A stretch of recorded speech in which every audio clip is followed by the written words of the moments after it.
Dapat alam mo. Sino si Shanice Palacios? Si Shanice Palacios ay 23 anyos na mental health activist. Ay ang unang Nicaraguan beauty queen na nanalo ng titulong Miss Universe. Inuwi ni Shanice Palacios ng Nicaragua ang titulong Miss Universe 2023 sa Coronation Night na ginanap sa El Salvador ng Sabado, November 18.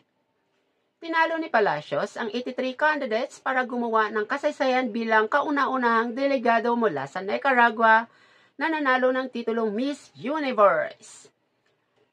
Bago pa si Palacios, ang pinakamataas na placement para sa Central American nations sa Miss Universe pageant ay noong 2016 na umabot sa top 16 ang kanilang kinatawan.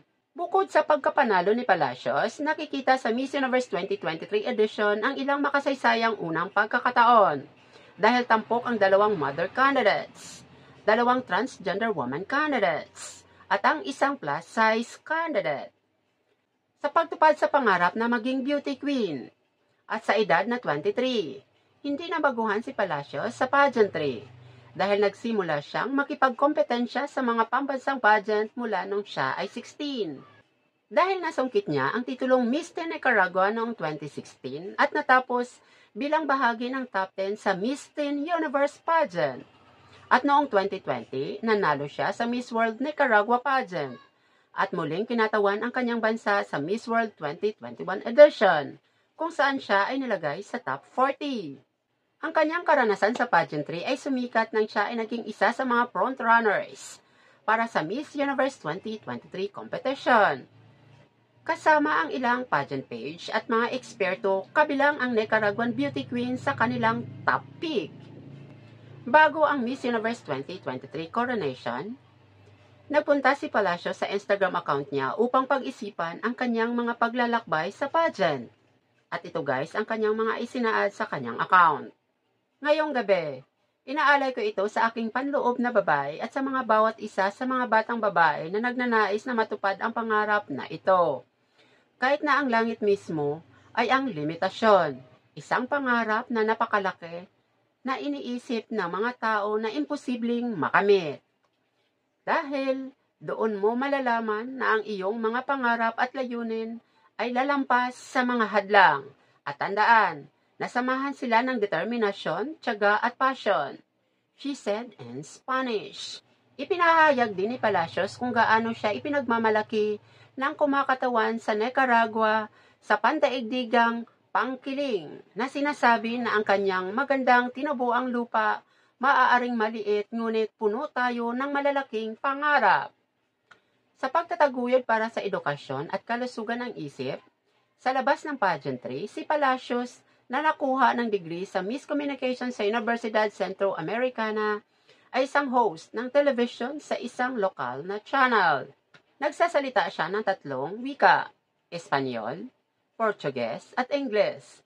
Isa din siyang adrenaline junkie na mahilig maglaro ng volleyball at sinasabing pinakamasaya siya kapag nag-i-enjoy siya sa paglubog ng araw at hindi nabubuhay nang wala ang kanyang mga alagang hayop at pamilya. Sa isang Instagram post, sinabi ng beauty queen na regalo mula sa langit ang magiging bahagi ng morning magazine na idea. Masaya at nagpapasalamat sa pagkakataong ito, sabi niya, kung kakausapin ko ang maliliit na 5 taong gulang na si Shanice, hindi ako maniniwala na sa hindi masyadong malayong hinaharap ay makakatrabaho ko ang malalaking screen character. Ang kanyang hilig sa audiovisual productions ay nagpasigla rin sa pangarap ni Palacios na nakapagsimula ng sarili niyang production company. At kung siya ay isang producer o editor, ginamit din niya ang kanyang plataforma upang isulong ang katarungan ng panlipunan na malapit sa kanyang puso, gaya ng edukasyon at kalusugan ng isip.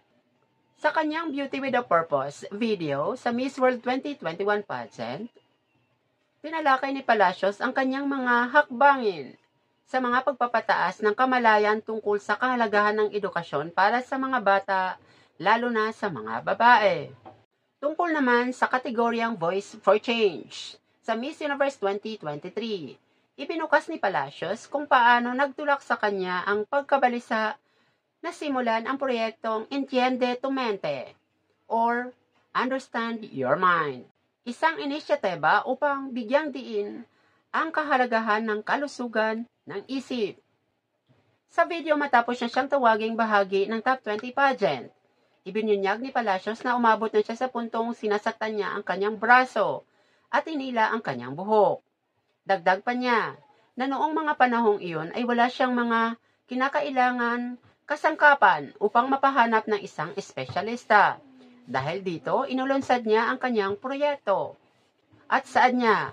Gusto kong ibigay sa lahat anuman ang kasarian o edad ng mga tool na ito. Kaya ayokong madanas nila ang mga dinanas ko, sabi niya. Binigyang diin din niya ito sa kanyang Voice for Change na video na nagsasabing gusto kong magsalita tungkol sa kalusugan ng isip, lalo na sa pagkabalisa sa mga kababaihan dahil ang katotohanan ay ito ay nakakaapekto sa mga tao sa buong mundo.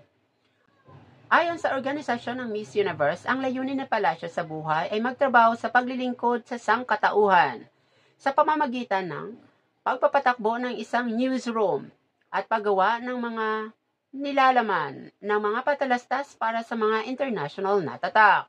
Bago pa man ang gabi ng koronasyon, ang veteran pageant na si Shenice Palacios ay lumabas na bilang isa sa maagang paborito para sa edisyong ito.